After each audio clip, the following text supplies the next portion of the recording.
The sound of the gavel echoed like a thunderclap in Marcus Bennett's mind. Every inch of the courtroom seemed to close in on him. The heavy oak benches, the cold marble floor, the towering shelves lined with law books no one here would read today.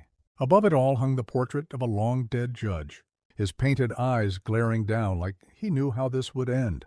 Marcus's wrists bore the red marks of the handcuffs that had just been removed. He tried to keep his shoulders straight, but the weight pressing on him wasn't from the chains, it was from the stairs. Dozens of eyes tracked him, scanning him the way a hunter watches a deer before pulling the trigger. 32 years old, a decorated U.S. Army veteran, a man who had faced live fire in deserts half a world away. And yet here, in the country he served, he was just another black man accused of a crime.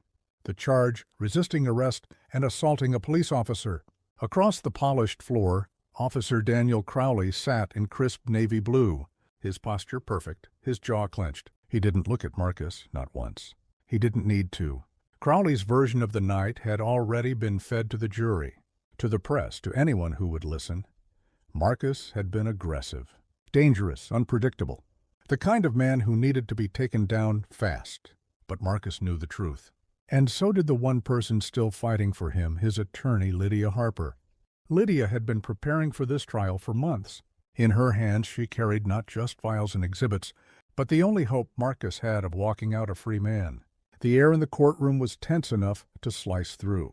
The jury, a mix of faces, though mostly white, sat in their box, silent, stone-like. Outside, the hum of reporters filled the courthouse steps. Inside, every sound, shuffling papers, squeaking shoes, seemed magnified. The judge adjusted his glasses and cleared his throat. The People versus Marcus Bennett. Prosecution, you may begin. The state wasted no time. The prosecutor painted Marcus as a ticking time bomb, a man whose military background made him combative and whose history made him prone to violence. They pulled up an old bar fight charge from years ago, twisting it into a pattern of aggression. Every word was meant to plant doubt, to make the jury see Marcus not as a man, but as a menace. Marcus kept his face still, but inside, he burned. He wanted to shout, to tell them he had done nothing wrong. But Lydia had warned him, courtrooms punish emotion, especially from men who look like him. So he stayed quiet, letting the storm rage around him, waiting for his turn to fight back. It was supposed to be just another late-night drive home. Marcus had left his friend's apartment after a quiet evening of catching up, still wearing his Army jacket because the February wind in Chicago cut through everything else. The streets were mostly empty, just the flicker of street lamps and the distant hum of traffic. He drove with the radio low, the kind of peaceful solitude that reminded him of late nights on base, looking at the stars over the desert. But peace never lasts long for men like him. A flash of red and blue lit up his rearview mirror. He pulled over immediately, heart rate rising but movements calm. Hands on the wheel, just like they taught him growing up. Never give an officer a reason to feel threatened. Officer Crowley approached, his flashlight cutting through the driver's side window. License and registration, he barked, not a greeting. Not a question, an order. Marcus handed them over without a word. Crowley's eyes scanned him, then the back seat, then the floorboards. Step out of the vehicle. No reason, no explanation. Marcus hesitated just long enough for Crowley's voice to harden. Now. The air outside was sharp with cold, but it was nothing compared to the ice in Crowley's stare. Where are you headed? He asked like he was waiting for a slip-up. Marcus kept his voice even. Home, sir. Just left a friend's place. Crowley circled the car, peering inside again before stepping closer. You got any weapons on you? Any drugs? The question wasn't a surprise. It was the assumption behind it that stung. No, sir, Marcus replied. Crowley's lips twitched in something between a smirk and a snarl. He reached for Marcus's jacket pocket without permission. Marcus instinctively stepped back, not aggressive, just protective of his personal space. That single step was all Crowley needed. Stop resisting. He shouted loud enough for his body camera to catch.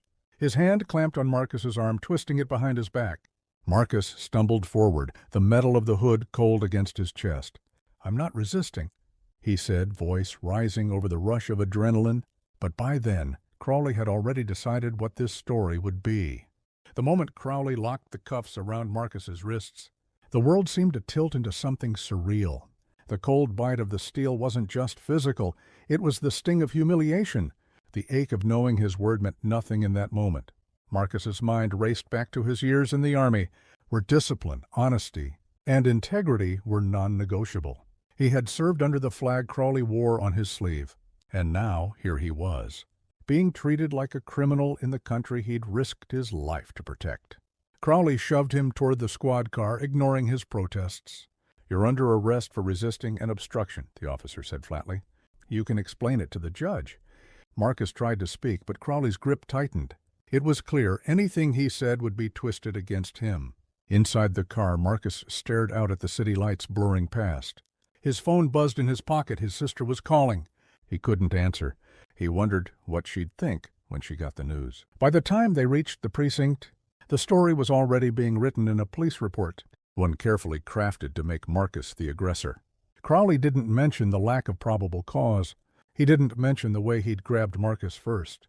Instead, the report spoke of agitated behavior, suspicious movements, and failure to comply. On paper, it looked airtight. And for black men in America, an airtight police report might as well be a prison sentence waiting to happen. Marcus had been in many small rooms before, military briefing tents, barracks, interrogation rooms overseas, but the holding cell was different. The air was heavy with the stale smell of fear and defeat. A flickering fluorescent light hummed overhead, casting everyone in a sickly yellow glow. Two other men sat silently on the bench, both avoiding eye contact. One of them, a young man barely out of his teens, whispered under his breath, "They got you too, huh?" Marcus just nodded. Hours dragged on. Every sound, the slam of the door, the echo of boots in the hall, pulled him further into the reality of his situation. This wasn't just a misunderstanding. This was a system that was already turning its gears against him. When they finally let him make a phone call, his sister's voice trembled on the other end. "Marcus, they're saying you attacked a cop." He closed his eyes, the weight of those words pressing down harder than the cuffs ever did. "That's not what happened," he said quietly. But he knew it didn't matter. In court, it would be Crowley's word against his, and history had shown whose word would carry more weight. The first day of court was like stepping into a storm. He could see but couldn't escape. The wooden double doors creaked open, revealing a room already charged with tension. At the prosecution's table sat Crowley, uniform crisp, badge gleaming, posture perfect, every bit the image of authority. Marcus sat at the defense table, in a plain suit his sister had bought him, his hands folded to keep them from shaking. The jury looked at him with guarded expressions, as if they'd already read the headlines. His lawyer, a public defender named Daniel Price, leaned over.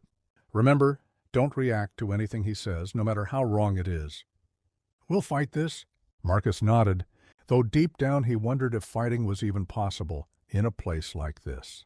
The judge, an older white man with a stern face, entered, and the room rose. "You may be seated," he said, his voice echoing against the high ceiling. The trial had begun, and Marcus knew every word spoken from this point on could either be his salvation or his undoing. When Crowley took the stand, he spoke with the calm confidence of a man who had done this many times before. His voice never wavered as he recounted a version of events Marcus barely recognized.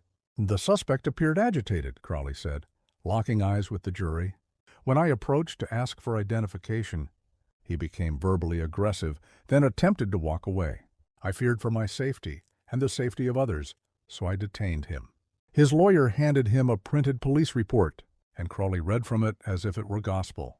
Not once did he mention that Marcus was unarmed, cooperative, and had been standing on his own property when the interaction began. The prosecutor nodded along, occasionally glancing at the jury to ensure they were absorbing every word. Marcus's jaw tightened, but he remembered Daniel's warning, "Do not react." When it was Daniel's turn for cross-examination, he stepped forward slowly. "Officer Crowley, you say you feared for your safety.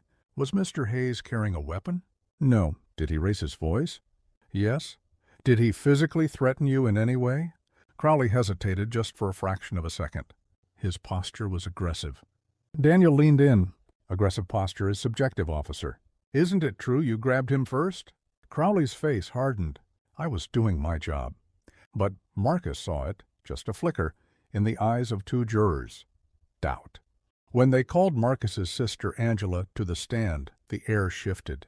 She walked up with her head held high, wearing the same determined look Marcus had seen when she fought for everything in their lives: rent money, school opportunities, even food on the table.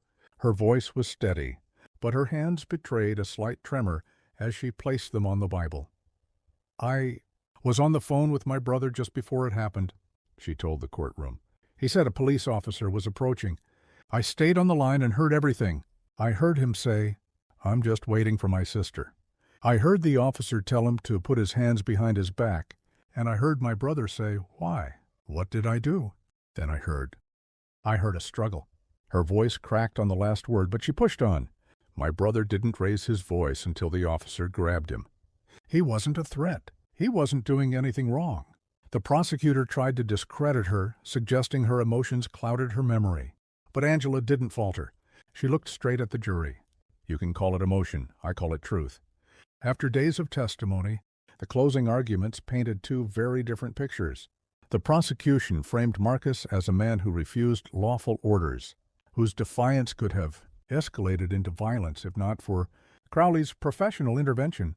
The defense painted him as a man targeted because of the color of his skin, a man whose military service and clean record were ignored in favor of a stereotype. The jury disappeared into deliberation. Hours passed. Marcus sat in the hallway, staring at the polished courtroom floor, hearing every tick of the clock like a hammer.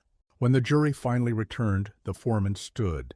"On the charge of resisting arrest, we find the defendant guilty." Marcus's stomach dropped. Gasps rippled through the room. His sister clutched his arm, whispering, "We'll fight this." But the judge's gavel fell, and Marcus was taken into custody on the spot. Crowley didn't look at him, he just adjusted his badge and walked out as if nothing had happened. Marcus spent the next 6 months behind bars, his appeals grinding slowly through the system. It was during that time that a small civil rights group took interest in his case. They dug deeper into Crowley's record and found a history of complaints, incidents of excessive force, wrongful arrests, and questionable testimony. The media caught wind of it, and suddenly, Marcus's story wasn't just a case file, it was a headline. Public pressure mounted, and eventually, the appeals court overturned his conviction, citing insufficient evidence and misconduct by the arresting officer. The day Marcus walked out of the courthouse a free man, the sky seemed bluer, the air cleaner. He turned to the reporters and said, "I fought for this country. I didn't expect to have to fight this hard for my freedom in it." Crowley was later suspended pending investigation. Marcus knew it wasn't full justice. Too much time and dignity had been stolen, but it was a start. And as he hugged his sister, he realized something. They could silence him in a courtroom, but they couldn't erase the truth.